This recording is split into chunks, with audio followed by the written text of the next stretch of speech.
Looking back at my early days as a console gamer, I realized that not many games truly scared me.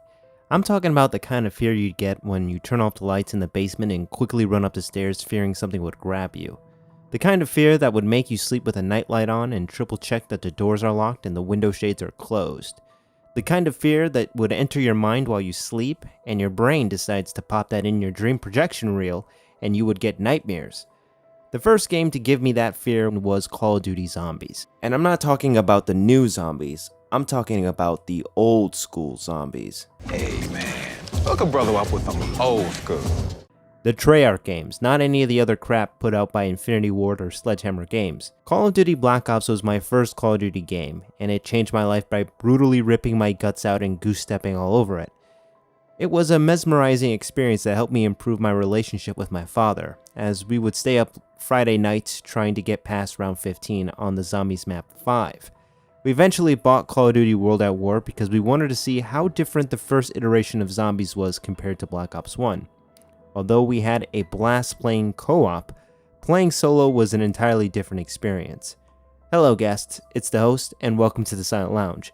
Today we are looking at one of the most influential and terrifying bonus modes from a non-horror game. I have wanted to make this video for a long time, as this is the game that conditioned me to love horror games. I'm not trying to compete with the OG zombie content creators like Mr. Rafflewaffles or Tim Hansen, so if I miss something, feel free to correct me in the comments below. Without further ado, let's take a closer look at World at War Zombies.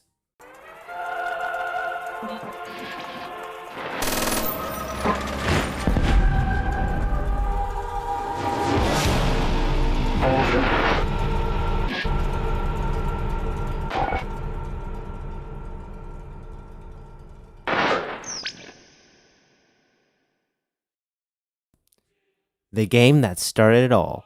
Call of Duty World at War is a first-person shooter game released on November 11, 2008 for the PS3, Xbox 360, Wii, and Nintendo DS. After the massive success of Call of Duty 4 Modern Warfare, Treyarch returned to Call of Duty's roots and made a World War II game. People often give credit to Jimmy Zielinski or Jason Blundell for making Zombies the game mode it is today. But I don't hear people giving credit to Jesse Snyder. Jesse Snyder is the person who conceived the idea of Nazi zombies for Call of Duty World at War. What? I'm not allowed to say Nazi? Are you serious? YouTube is gonna send a drone that's gonna strike my channel? Are you serious? Fine. Jesse Snyder is the person who conceived the idea of zombies for Call of Duty World at War. He is technically the godfather of Call of Duty Zombies. Yes, he is not the creative lead or the director of the Zombies mode, but he came up with the idea and his co-workers loved it so much that they contributed their talents to make it a full-fledged mode. During the development of Call of Duty World at War, Jesse Snyder and another game designer, Jason McCord, were brainstorming ideas to create a fun side mode for the game. At first, Jesse thought of making a bunker defense game where the player is a German gunner gunning down American soldiers on the beaches of Normandy. At the end of the mode, the bunker would be destroyed and the Americans would kill you. The idea of playing a German soldier killing Americans received some pushback from the higher-ups. Dan Bunting, one of the producers of Call of Duty World at War, wanted to hear what side modes the team was developing. Jesse pitched a tower defense game. The most significant source of inspiration was a flash game called The Last Stand, where the player is fending off hordes of the undead while trying to maintain a fort with survivors. This game gave Jesse the idea to create the Zombies game mode. He pitched the idea again to Dan Bunting, but instead of German soldiers, the player would be fighting against undead versions of the German soldiers. Dan wasn't particularly sold on the zombies part and decided to continue the tower defense bunker idea without the inclusion of zombies. Months would go by and Jesse would continue to work on the zombies mode.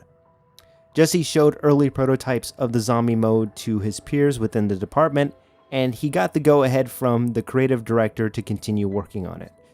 The bunker defense idea was eventually scrapped, and Jesse was instructed to continue working on the bonus mode during weekends or lunch breaks.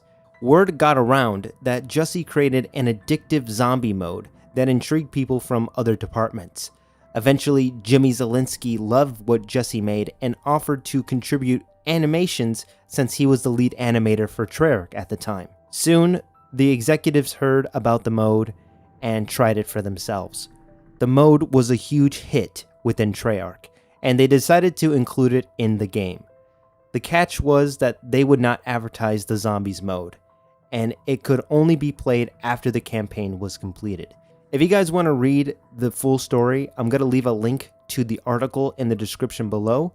Be sure to check it out when you guys have a minute. Jimmy Selinsky is the creative designer and director for Treyarch Zombies from World at War to Black Ops 2. His work helped pave the way for countless iconic zombie maps that gave Call of Duty Zombies its true identity. There's not a lot of information about Jimmy Selinsky other than the fact that he was part of a team that created the Nazi zombie mode. What led to him leaving Treyarch in 2014 is unknown, but we know that his work significantly impacted the Call of Duty Zombies community. After Selinsky left Treyarch Studios, Jason Blundell became creative director midway through Black Ops 2. Jason's contributions to the game mode were also impactful and took Zombies to the next level. I will discuss Jason Blundell and his contributions in another video. For now, I will briefly explain the basic rules introduced in World at War Zombies for those who have not touched a Call of Duty game. Here is the timestamp for those who have played Zombies and want to skip this section.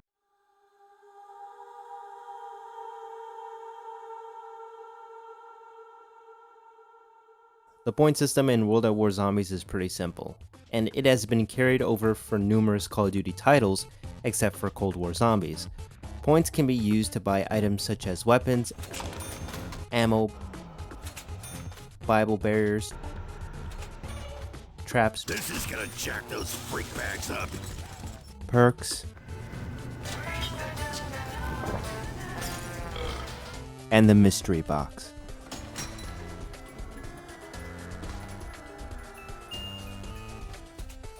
Points are earned by killing zombies or repairing barriers.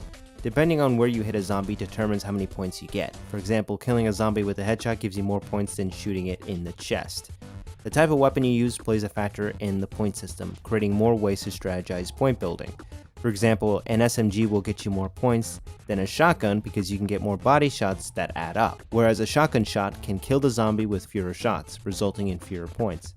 Here is a list of the many ways you can get points. Feel free to pause it if you want to read it.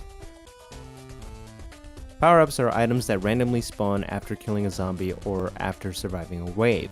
Here is a list of the general power-ups that have consistently popped up in other Treyarch zombie games. Max ammo grants the player and his group max ammo for all their weapons. Double points doubles the amount of points earned for 30 seconds. Insta-kill, zombies' health is reduced to 1 and they can be killed instantly. Carpenter repairs all the barriers and rewards the player with 200 points. Nuke blows up the zombies that are currently spawned and rewards the player with 400 points. Health system. The health system is also pretty simple as you are not impervious to zombie attacks. The player health system started with 100 health from World at War to Black Ops 2, then increased to 150 health in Black Ops 3. Zombies' health increases as the rounds progress, so that cool shotgun you bought off the wall will weaken, and you will have to find new ways to kill them. Luckily, there are a few solutions to getting stronger firepower that I will disclose later in this video, but know that the undead grow in numbers and health as each wave goes by. You won't survive more than 3 rounds with a pistol and a knife. You must get some serious firepower to repel the undead Nazi horde. Look at that wall over there. Notice anything strange about it? There's a chalk outline of an M1 carbine. Interact with it. This is how you get more substantial firepower. You earn points to buy weapons off the wall. If you ever run low on ammo, you can buy ammo where you bought the wall weapon. Ammo is usually half the weapon's price, and you can continue to buy ammo whenever you get low. You can also buy grenades off the wall if you can find the chalk line outline for it. Round-based format. The basic format for zombies is round-based. This means that the game's objective is to survive as long as you can through waves of the undead. For example, the starting round is round 1, and when the round ends, you progress to round 2, and you survive more rounds the further you progress. Plenty of ways to play make the game mode highly replayable, especially with friends. You can go for a high round run and strategize ways to help achieve that goal or just play for fun. There are also Easter eggs that are hidden within the map that can also be a blast to enjoy. Easter egg hunting are usually for the hardcore zombie enthusiasts or for people who are determined to get an ending cutscene or a special weapon in the game. I won't get into too much detail with Easter eggs because this is World at War and there's not a lot of Easter eggs in World at War. I want to add another disclaimer before we really get into the meat and potatoes of World at War Zombies. In this video, I touch on the radio Easter eggs and the story narrative. Initially, World at War Zombies did not have a story up until Shino Numa, where we are introduced to the Ultimus crew for the first time. Even with the radio Easter eggs and the flytrap Easter egg in Doris, there really isn't much of a story in World at War Zombies. It wasn't until the Black Ops games that they filled in the blanks left in World at War. The perspective I had when creating this video was to stick only with what was told and discovered in World at War. I do use footage of the World at War maps that were from the Resurrection DLC pack in Call of Duty Black Ops 1, but the only difference between the World at War maps and the remastered maps in Black Ops 1 is the graphics, the inclusion of Cold War era weapons, and the Mule Kick perk. I mainly use the Black Ops footage as cinematic shots to enhance the narrative and my script. In the future, I might delve deeper into the lore of World at War Zombies as a complementary piece to this video. For now, I want to focus on the gameplay and narrative of World at War Zombies and how they influenced future zombie games.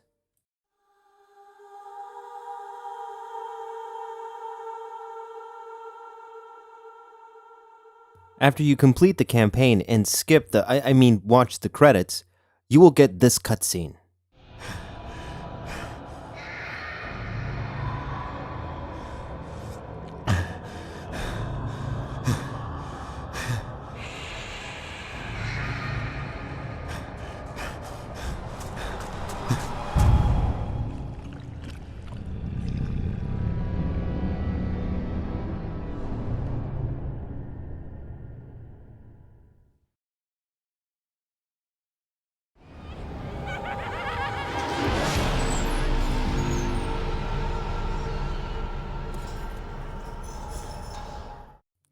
You are instantly transported to a war-torn bunker in an abandoned airfield. Then you hear the iconic demon cackle as if the game is laughing at you. You play a nameless US soldier, and by the condition of the bunker you took refuge in, you survived hell. The map is eerily quiet, and there are no musical cues to tell you what is happening or how you should feel other than the starting round theme that tells you the round has begun. You look to the horizon and see a desolate field with silhouettes of human figures walking towards you. At first, you think the allies are giving you the backup you need, but you realize it is the enemy. However, something is not right. You encounter what looks like a Nazi soldier, but their skin is pale, and their eyes are glowing. You shoot them with your pistol to see that it has no effect, and they continue to move towards you. You continue to shoot them until they die. It took 6 bullets to the chest to stop that Nazi soldier. Then you hear boards being ripped off, and you realize there's more of them, and they're coming to get you. Welcome to Treyarch's first zombie map, Nacht der Untoten. Translation: Night of the Living Dead. Nacht der Untoten does not get the credit it deserves for creating the structure for Call of Duty Zombies. Nacht der Untoten is the most basic zombie map, and because of that, many people don't like to play it because it's too simplistic or boring. For those of you who want to test their skills, Nacht der Untoten is a good proving ground for practice. There is something special about Nacht der Untoten that many people do not acknowledge. Nacht der Untoten is a master class at creating tension and unease. To a complete newcomer, Nacht der Untoten is a terrifying experience that few horror games get right. Nacht der Untoten sets up the tone and mood for future Treyarch zombie maps and execute it so perfectly that you don't even realize that you're playing a bonus mode in the Call of Duty game. You feel like you're playing an entirely different game. The atmosphere and environment design ooze charisma, as it tells you what happened without having the game explain it in a cutscene or voice dialogue. You instantly know that you barely survived the last skirmish with the Germans, as the bunker you are taking refuge in is barely holding together. You are entirely alone with no one to save you, unless you're playing with friends, but even then your squad is alone. The player must frequently worry about many factors that are constantly in motion. Will I have enough ammo to survive this round? Do I have enough points to buy this? Where can I hold out against zombies without being ambushed? My friend is down in the other room and 6 zombies are cornering me. There is a window next to me and 4 zombies are breaking in. I have no ammo and the round is not even over. The challenge of Call of Duty Zombies is juggling these factors as the rounds progressively get harder. The challenging nature of Call of Duty Zombies is the core gameplay mechanic that makes it so fun. It's hard when you are a noob, and it is very unforgiving. You can spend hours trying to reach a high round until you make one tiny mistake that costs you the game. You learn to strategize and develop a pattern that helps you survive longer. Although the undead horde outnumbers you 1,000 to 1, you can still outsmart them. Knockdown tone is the backbone of Call of Duty Zombies, and is the first key ingredient to the Call of Duty Zombies formula.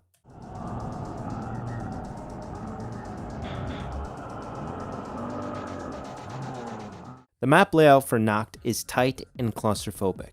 There is very little room to work with, yet there are plenty of areas for zombies to break in. If you're not careful, it can take seconds for a room to be filled with zombies. By the time you realize what happened, it may already be too late. There is a ground floor and an upper level. One barrier leads to the upper level, while the help door leads to another room next to the spawn room. The spawn area has 5 barriers for zombies to break in, and 2 wall weapons, the M1 carbine and the Kar 98. The second floor has 4 barriers, 3 wall weapons, and a mysterious cabinet that you can open for 1500 points. The help room has 4 barriers, 2 wall weapons, and a mysterious box. Opening new areas can be good and bad. Opening new areas will unlock new weapons and space to work with. However, you can also give the zombies new areas to invade. Opening the whole map can also open up more ways for zombies to overrun you and attack. Because the map is small and restrictive, it can be boring waiting for early rounds to end, and frustrating when you get overrun by zombies in the later rounds. After playing several games of Knockdown Toten, you realize you have always been at a severe disadvantage. Reloading LMGs or shotguns feel like a death sentence when zombies surround you. Getting hit twice unlocks the game over ending. Reviving players often gets you killed because you're not Jesus. Firing weapons feels slow, and it takes 3 to 4 business days for the bullets to leave your gun. These issues are resolved with the next map installment, Verrucht. Translation: insane.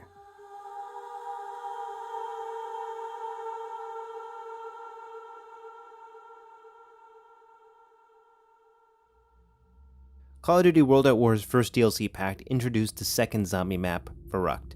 Verrucht takes place in the Wintenau Sanatorium in Berlin, Germany in 1945, where you will once again play nameless soldiers fighting hordes of the undead. The asylum has faced warfare, as areas of the building are on fire and are barely holding together. It's only a matter of time before the undead populate the desolate hallways of what used to house the insane. The forest outside the asylum is also on fire. We are not told what caused it, but we can assume that the previous battle left no casualties, only destruction. Screams of patients who were seeking treatment can be heard through the walls and other areas of the map. You start to question if you or the whole world has gone mad. Perhaps you are a patient seeking psychiatric evaluation for the undead. Verrucht elevates the zombie formula by adding tender meat to the mix. What is this meat I am referring to? It is none other than the power switch, electric traps, and tasty Perca-Colas. Even though there are many improvements to the gameplay to make survival easier, Verrucht is more horror-oriented than Knockdown Toten, as details around the map suggest a darker and more disturbing tone. Even the sound design adds screaming patients that can be heard in different parts of the map, but cannot be seen.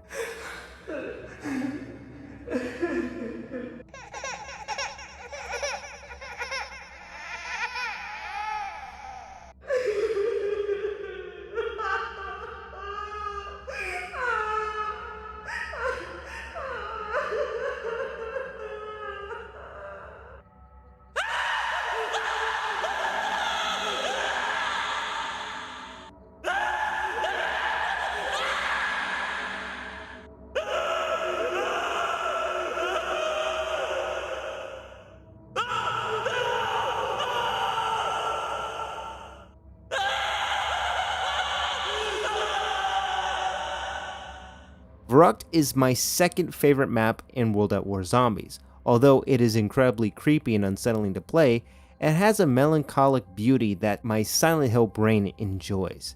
The warm rays of sunlight bleeding into the shattered windows of an asylum on the brink of burning down is visually mesmerizing to me. Verrückt is beautiful as it is creepy.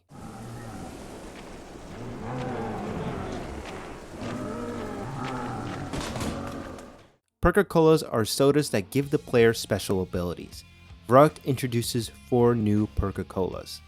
You have Quick Revive, which is 1500 points, and it reduces the revive time by 50%. Double Tap costs 2000 points, increases the fire rate by 33%. Juggernog, 2500 points, increases the player's health from 100 to 250. Speed Cola, cost 3000 points, decreases reload time and barrier build time by 30%. Each Perca-Cola has a cool jingle that plays, giving them a unique personality that is refreshing as the beverages. When you are down, you lose all your perks, and you will have to purchase them again. There are Perca-Cola advertisements scattered in different areas of the map that tell you what each perk does. The perk propaganda advertisements are a brilliant way to tell the player what the perks do while keeping the style relevant to the time period this map is set in. Small details like this in a game mode are always a treat when exploring the map. I can tell the map designers had a blast designing and inserting these posters into the map. If you were afraid to play Nachtr on Toten, you would be even more terrified to play Verrückt.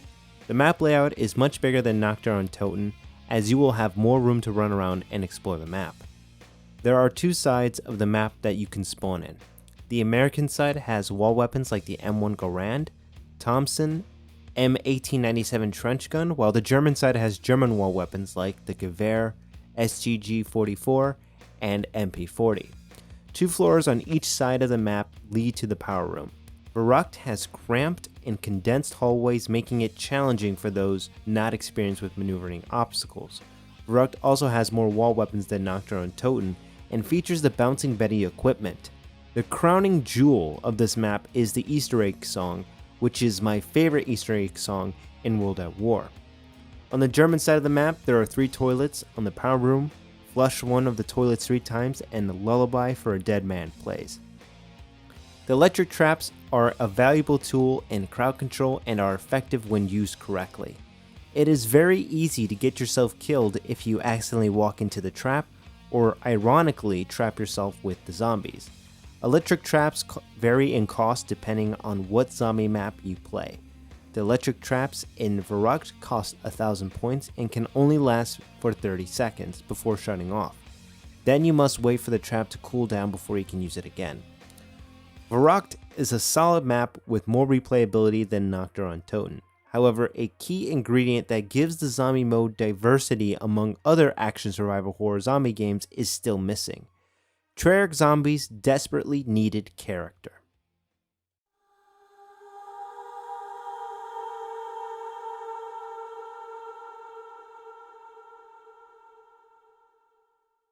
Shinonuma. Translation: Swamp of Death. On October 12, 1945, Division 9 and Division 935 found a meteorite of element 115 and used it to create weapons and experiment on the undead.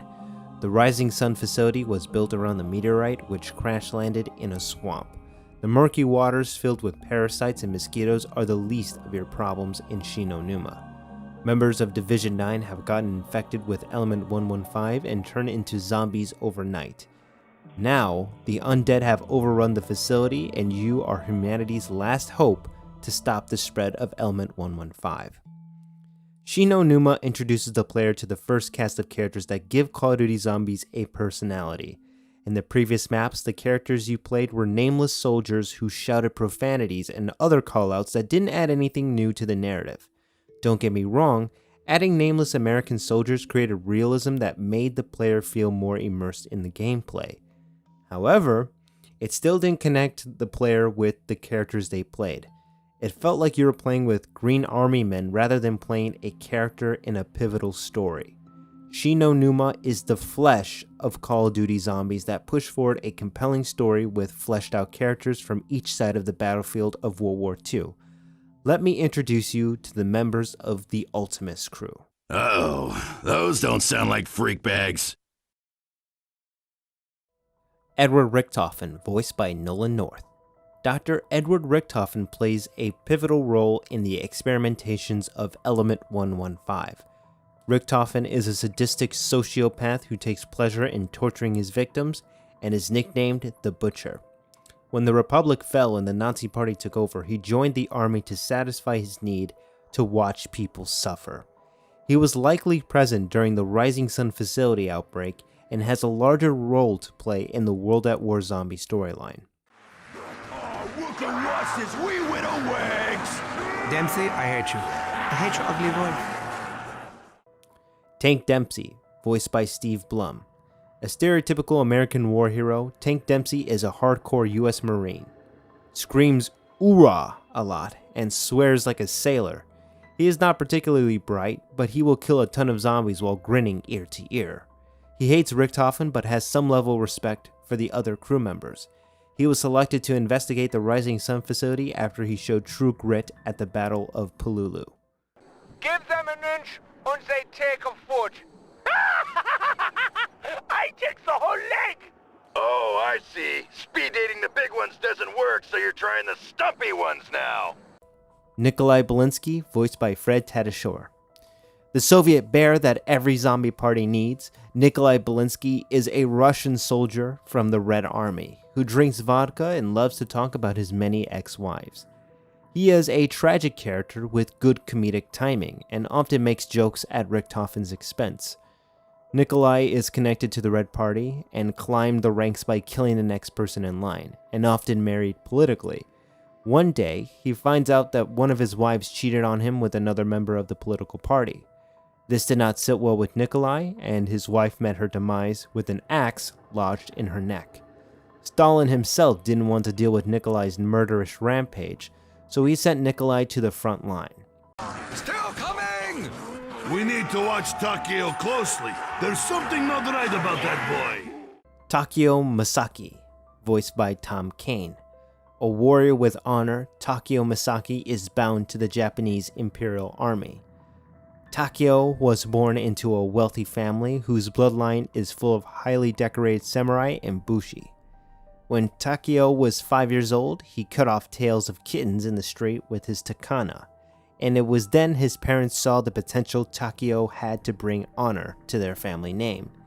It is unknown how he met the other members of the crew, and it is assumed that he was also there during the Rising Sun facility outbreak. Takeo is reserved and reflective, and killing zombies enlightens his character. I can barely see, but that sounded like it hit his head. Sight of me made its head explode. Richtofen, Dempsey, Nikolai, and Takeo are unlikely allies, and because they share a common threat, they create some of the greatest crew chemistry I have ever seen in a video game. Some freak meats just don't know when to die. This must be how Dempsey's mother felt when she gave birth.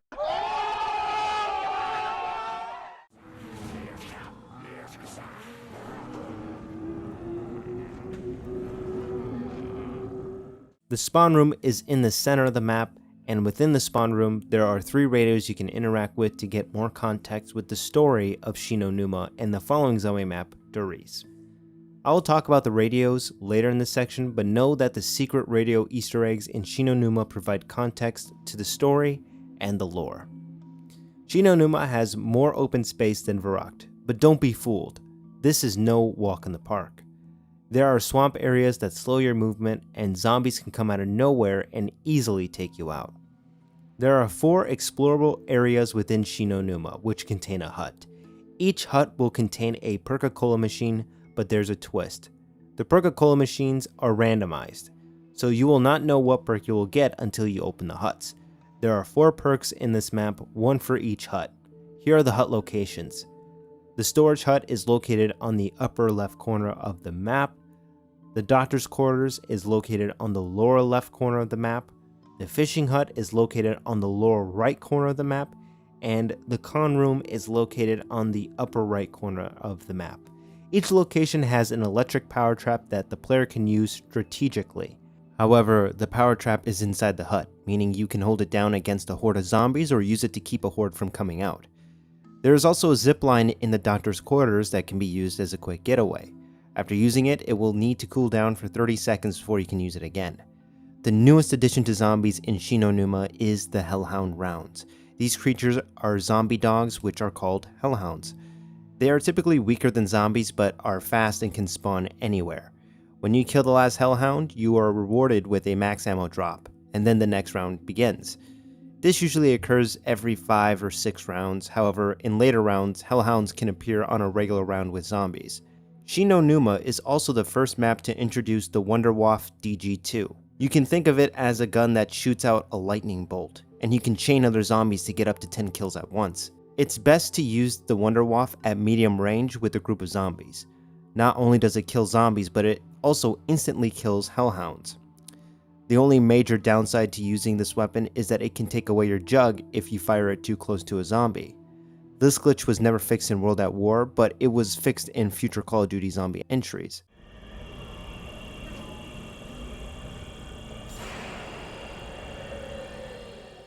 The radio Easter eggs provide context to the story of Shi no Numa and the overarching story of World at War Zombies. I'll play the radio audio in the spawn room and we'll break it down afterwards.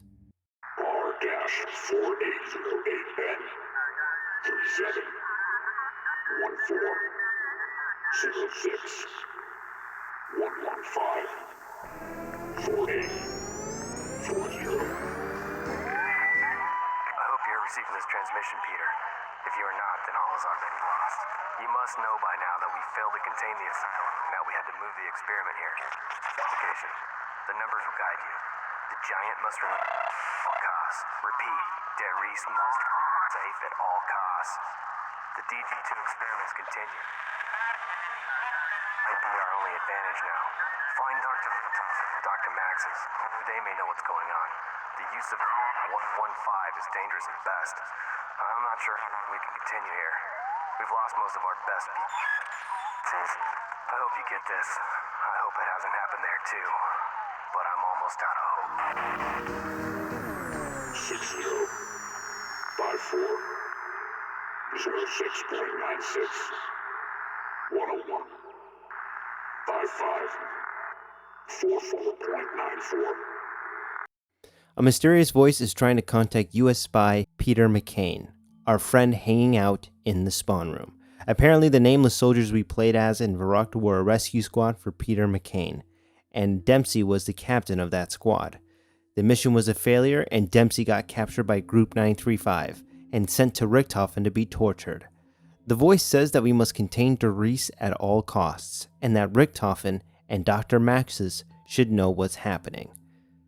Shi no Numa is my favorite World at War zombie map because it evokes a sense of dread with the atmosphere, sound design, fog fidelity, and story narrative. I remember having so many questions about this map when I was a kid. This is also one of the better looking World at War zombie maps, and it still holds up. The glowing Element 115 meteorite outside the storage is an excellent addition to the environmental storytelling, showcasing why the Rising Sun facility was built around the meteorite and its mysterious power. Now that we are familiar with our crew and know where the story is going, it's time to find out what happened at Group 935's base of operations, aka Derice.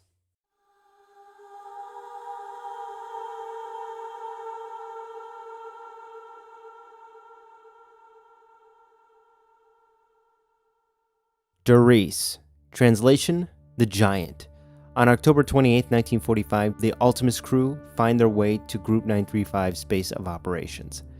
The voice, who we later know is Cornelius Purnell, who plays a larger role in the zombie storyline, tells us to get to Derice to try to contain the outbreak before all hope is lost. When the group arrives to the facility, the undead have already overrun it, and no survivors remain. The clock ticking in the endless loop suggests there is more to this facility than we are led to believe. Something is not right, and Richthofen is at the center of it. Derice is the final ingredient of the zombies formula. Some may argue it's the most essential ingredient. This is where the story of zombies started to take off into the stratosphere. This is where everything you have learned in previous maps comes into play in this map. You could say that this map is the map that helped shape the format of the Black Ops zombie maps.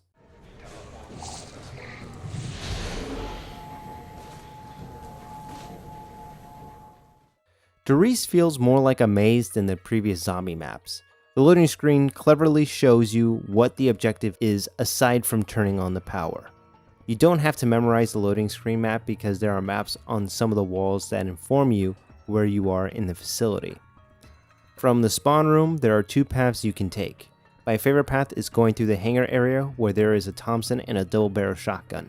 But you can go to the animal testing area and get a trench gun. Either way, it will lead you to the power room. Like Shino Numa, there are 4 areas of interest that you will visit to get access to the strange machine that is inside the main teleporter.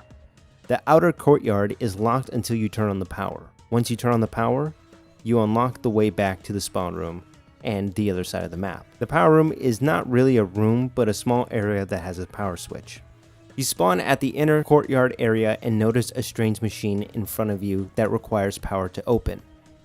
You have already been incentivized to turn on the power to access the odd machine. That strange machine is called the Pack-a-Punch and is vital for surviving higher rounds. We will get back to that later. It's pretty much the same format that you played in previous maps. Build points, open barriers, and turn on the power. Once you turn on the power and run back to the spawn room, you learn that the central teleporter, or the mainframe, must be linked to the teleporters A, B, and C to open it. So, turning on the power was step 1. The next step is initializing the link for each teleporter to the mainframe. To link a teleporter, you interact with one of the teleporters and you have less than 30 seconds to run back to the spawn and link it to the mainframe. If you have friends, one teammate can stay in the spawn room while the other teammate runs to the teleporters and links them. You can only do one teleporter at a time, and if you fail to get linked to the teleporter within 30 seconds, you will have to go back and initialize the teleporter again and link it to the mainframe. After successfully linking a teleporter, the mainframe teleporter door opens a little. You are rewarded with a random power-up. After you successfully link all the teleporters to the mainframe teleporter will open, and you will successfully unlock the Pack-a-Punch. For 5,000 points, you can upgrade your weapons to have higher damage, extended ammo capacity, and more ammo in the magazine. Now you can survive longer without wasting more bullets putting zombies down. You can also Pack-a-Punch wonder weapons like the ray gun to make them even more potent, extending the ammo clip capacity and reserve. You never know what kind of crazy upgrade you'll get when Pack-a-Punching the weapon. It was this map that made Pack-a-Punch a staple in every single Treyarch Zombies experience. Okay, well, not every zombie experience, discounting the farm and bus depot in Black Ops 2. You get what I mean.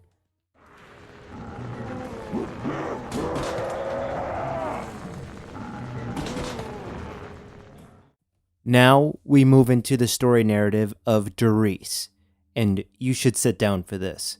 Scattered around the map are radios that play audio diaries of the events that transpired in Derice. Let's listen to them, and we will talk about them afterward. Sophia, this letter is to go to the Reichstag High Command immediately.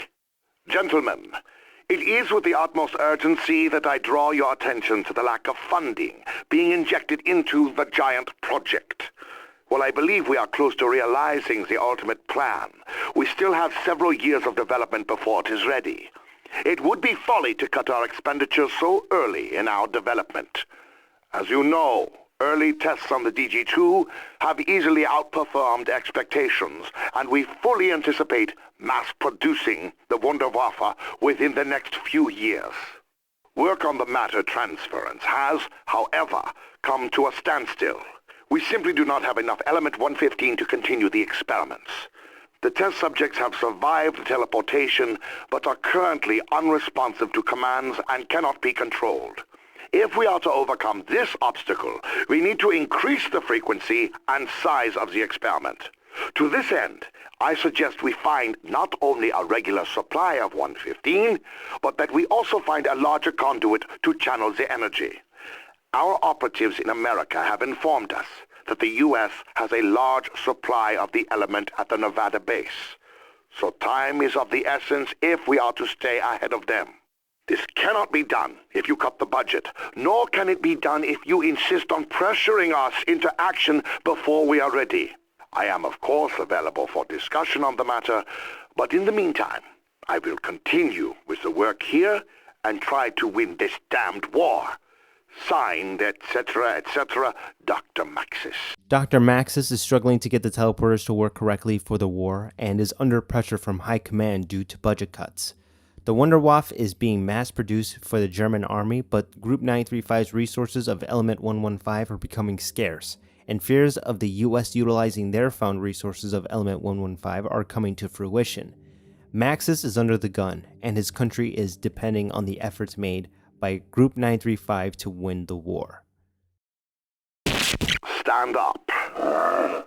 Stand up! Good. Look at me. Over here. Good.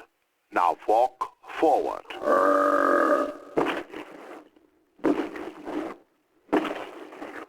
Excellent. Further. Keep coming. It's all right. Stay there. Calm down. I order you. Kill it. Bring me another. Maxis is experimenting with the undead and trying to control them through voice commands. As the recording shows, the undead cannot be controlled. Now, you must be very diligent with her, Samantha. Owning a dog is a great responsibility. Yes, Father. Oh, I love her. You must feed her every day and walk her, and be very careful when you play with her. You know she's going to have puppies. Really? Can I keep the puppies too, Father? We'll see, Samantha. One step at a time. This is when we learn that Maxis has a daughter named Samantha, and she has a new dog named Fluffy. When World at War came out, it was assumed that Fluffy was a test subject due to the animal cages near the teleporter, ZA. But I'm all out of hope. Auf Wiedersehen, my friend.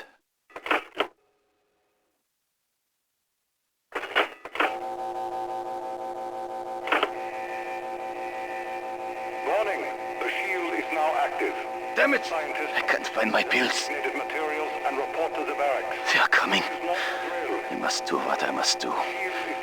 God forgive us all. To destroy the designated materials and report to the barracks. This is not a drill. Warning, the shield is now active. To destroy the designated materials and report to the barracks. This is not a drill. Warning, the shield is now active. Scientists are to destroy the designated materials and report to the barracks. This is not a drill. Warning, the shield is now active. To destroy the designated materials and report to the barracks. This is the moment where things go wrong at the facility. A German hangs himself as the zombie begins to kill everyone at the facility. I don't know whose legs these are, and I can't find any information on them, but I'm gonna assume another Nazi soldier committed suicide and threw himself into the boiler tanks. Gentlemen, allow me to take this opportunity to welcome you to Group 935. This is a prestigious moment in the history of our race. You represent the future of technological advancement. You are the pioneers of human discovery. In your hands lies the destiny of mankind. In our hands is a great power, and with that power comes a price. You have volunteered to be part of this great experiment, and with that decision comes the responsibility of absolute secrecy. No one is to know what you do, where you work, what our research has uncovered, or what our purpose will be. You will have no further contact with your governments or with your families. Your decision to fully dedicate your lives to Group 935 is absolute. In your lockers, you will find your Field Ops Manual, which will direct you should our manifesto get compromised. We cannot afford to let this power fall into the wrong hands, and therefore the Field Ops Manual should be considered your Bible. Make your preparations now. A new dawn is beginning for mankind. Initiating test number 3. Subject is within the test chamber. Activate power. Oh my God. Get to your hold yourself and clean that up. Test number 3. Unsuccessful. Test subject has been reduced to the same state as previous subjects. Clean up the test chamber and recalibrate the system. Let's do it again. Yes, Doctor. Edward, tie the damn thing down. We can't have it running around during the test.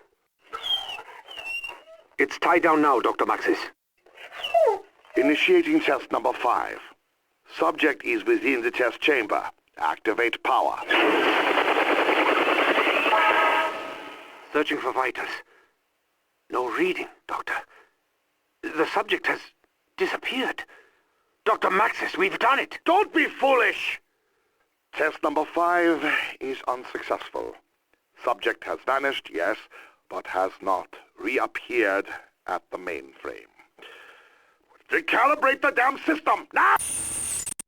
Initiating test number 6.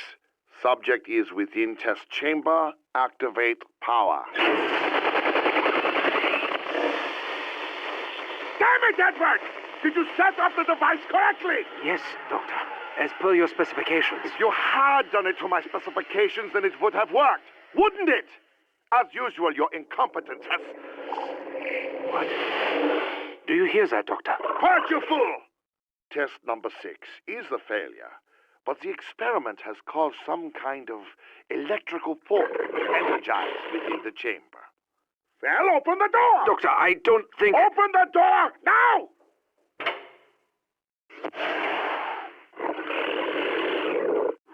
Daddy, what are you doing with Flossie? Damn it, Samantha, I told you never to come in here. Edward, get her out of here. Yes, Doctor. What's wrong with her? Daddy, what did you do? Flossie! Come back here, Samantha! Stop her! Easy. Come here, Samantha. Good girl, Flossie. Gently, Samantha. That's not Flossie anymore. We must get out of here. What? Edward, what are you doing? Open the door! Edward, open this door now! Dad, I'm scared. Don't go! Stay by me, Samantha! Goodbye, Dr. Maxis.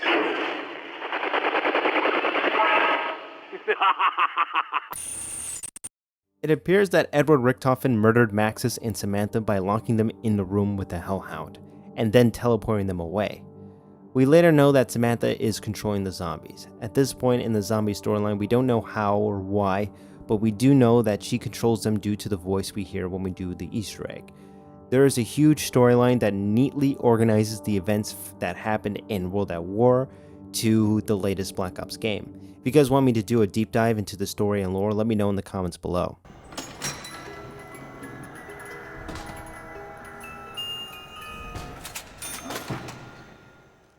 Call of Duty World at War Zombies is the most influential game mode that set the standard for future zombie maps. Although World at War has fewer zombie maps than most Call of Duty entries, the maps themselves are of the highest quality. When I talk about quality, I am not talking from a graphical standpoint. Each map served as a stepping stone to the next.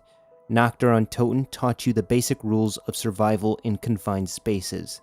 Verrucht introduced the power room and introduced fundamentals of perks and electric traps. Shino Numa taught you to learn the environment and know your surroundings. Derice combined all those fundamentals learned in previous maps and introduced the pack-a-punch for surviving higher rounds. World at War Zombies originated as an idea conceived by a designer at Treyarch, and it eventually evolved into an ambitious and passionate project that drew contributions from various departments within Treyarch. This mode is the reason why most people pick up a Black Ops game, and has become a staple in Call of Duty for almost 18 years. Creating this video is very sacred to me because I love Call of Duty Zombies, and right now, the community morale is at an all-time low. People lost trust in Treyarch after the release of Black Ops 4 in 2018, and things have never been the same since. Sure, each Call of Duty game is vastly different in terms of graphical fidelity and art style, But with Zombies, the soul and spirit that made World at War a classic is no longer present in the newer Call of Duty games.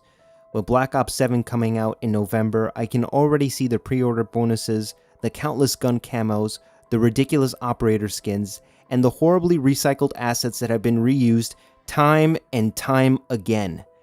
I am done with Call of Duty Zombies. I have already accepted that the game mode is dead, and this video is me moving on.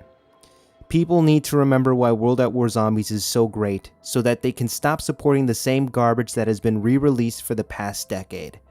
World at War Zombies will always be a legendary game mode and will continue to stand the test of time for generations to come.